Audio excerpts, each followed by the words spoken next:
Yun, ito mga kalapatids, yung ating dalawang ibon na pahabol na breeder. Update ko lang kayo, nagpisa na to kagabi, kalahati pa lang, September 21.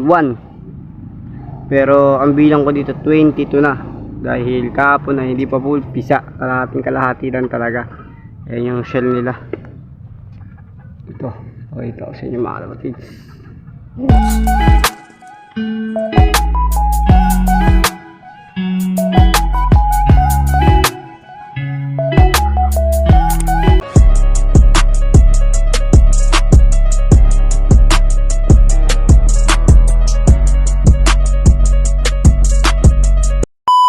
Ito mga kalapatids, yung ating dalawang ibon na pahabol na breeder. Update ko lang kayo, nagpisa na to kagabi, kalahati pa lang, September 21. Pero ang bilang ko dito 22 na, dahil kahapon na hindi pa full pisa, kalahati lang talaga. Ayan yung shell nila. Ito, pakita ko sa inyo mga kalapatids. Yung may bago na tayong YB mga kalapatids, sana buhayin. Goods naman yung shell. Yan. Goods naman. Pisa na. Pakita ko sa inyo yung nakay. Ay, pakita. Damot tapang na ito. Nanay ni Ola. Patingin lang saglit. Ayan Yan. Ganda picture okay na. Yung nanay. Si Maldado. Yun mga kapatid, ito na update ko sa inyo. Pisa na yan. Next week, sing-sing na tayo. Putos tayo ng sing-sing. Hindi ko alam kung ano sususok ko. Kasi wala akong sing-sing na club ring ngayon. Yan, basta yung dalawa na yan. Yun mga kapatid. Update ko rin kayo sa ating mga na iba. Ito, mga kalapatids, kilala nyo na to. Hindi na kailangan ipakilala. Kunat line mga kalapatids.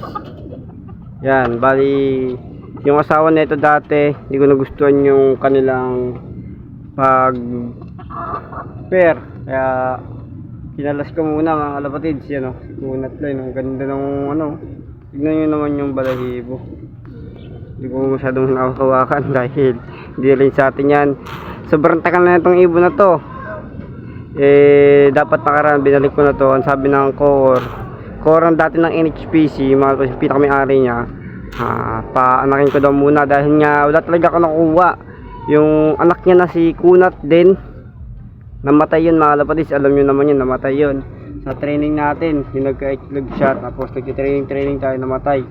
Yun na si Kunat line. Ayun na, tatay talaga. Yung naging anak niya, wala, namatay. Tapos yung isang sintok natin ng BBC, pinapagaling pa natin mga kalapatids. Hindi ko alam kung makakasurvive, kaya di ko masyadong binibidyoan. Buhay pa naman siya, kaso medyo yung kalagayan niya mga kalapatids. Ayan. Yung nanay naman noon, yung dating asawa, yung black, binalik ko na sa may-ari. Yung kapatid is namatay na mga kalapatids. Yung sa akin na malabong pa, pero hindi ko mabidyoan dahil pangit niya yung mukha mga kalapatids. Hindi ko na pakita ko na sa inyo pagka magaling-galing na. Pakita ko sa inyo yung mga ating mga pliers. Yung mga kapatid, yung pliers slop natin. Yan. Yan yung kay tropang Ronnie, yung piniram nyo. Yung pares yan yung black. Ito. Umakyat yan yung black na yan. May talunan kasi yan dyan gusto nyo na makyat. Yan. Ito yung ibon natin na pang summer, ay south. Sa TSG sana. Kasi naka-TSG yan yung si puti. Kaso wala ng TSG. So isang ibon natin. Ito dati yung asawa ni asawa ni Kunat line. Hindi ko nagustuhan yung pair nila, kaya testing kong pabatcha rin to. Si multivitamins lang kapalit na ito sa tropa mga kalapatids. Yan, ito yung mga ibon natin yan. Wala na yung asawa nito kasi Lady Red Bar, pati yun dito nakapwesto kasi 3 months mga kalapatids. Alam niyo naman yan na wala sila. So, ito yung ibang iba natin. Yan. Ito matagal na sa atin to Yan, sa vlog din natin to. Pangit pala yung kulungan natin na to. Dito pa yung kulungan na kaharap sa atin na to. Kaya lang, natin nabibitaw-bitaw. Pwede nyo yung pakpak, sira-sira Kita nyo naman Kita nyo naman. Yan, tapos na rin ako magpatuka. Yan. Yung pula-pula na yan, tira-tira na nila. Stag yan, stag. Yan. Pakita ko sa inyo yung isang, ayun o, kabik na siya. Puti, malakas to eh, malakas na mamara ako sa mabigat. Sa mabigat. Yun o, lakas mamara ako. Tapang na ano. Parang south natin to. Tingnan natin kung maganda rin ilalaro dyan sa south mga kapatid. Yan. Ito kasi ibang iba natin yung kay Pango mga kapatid. Kapatid si Pango. Yan o. Yung pagkain niya. Chicha niya yung chicha.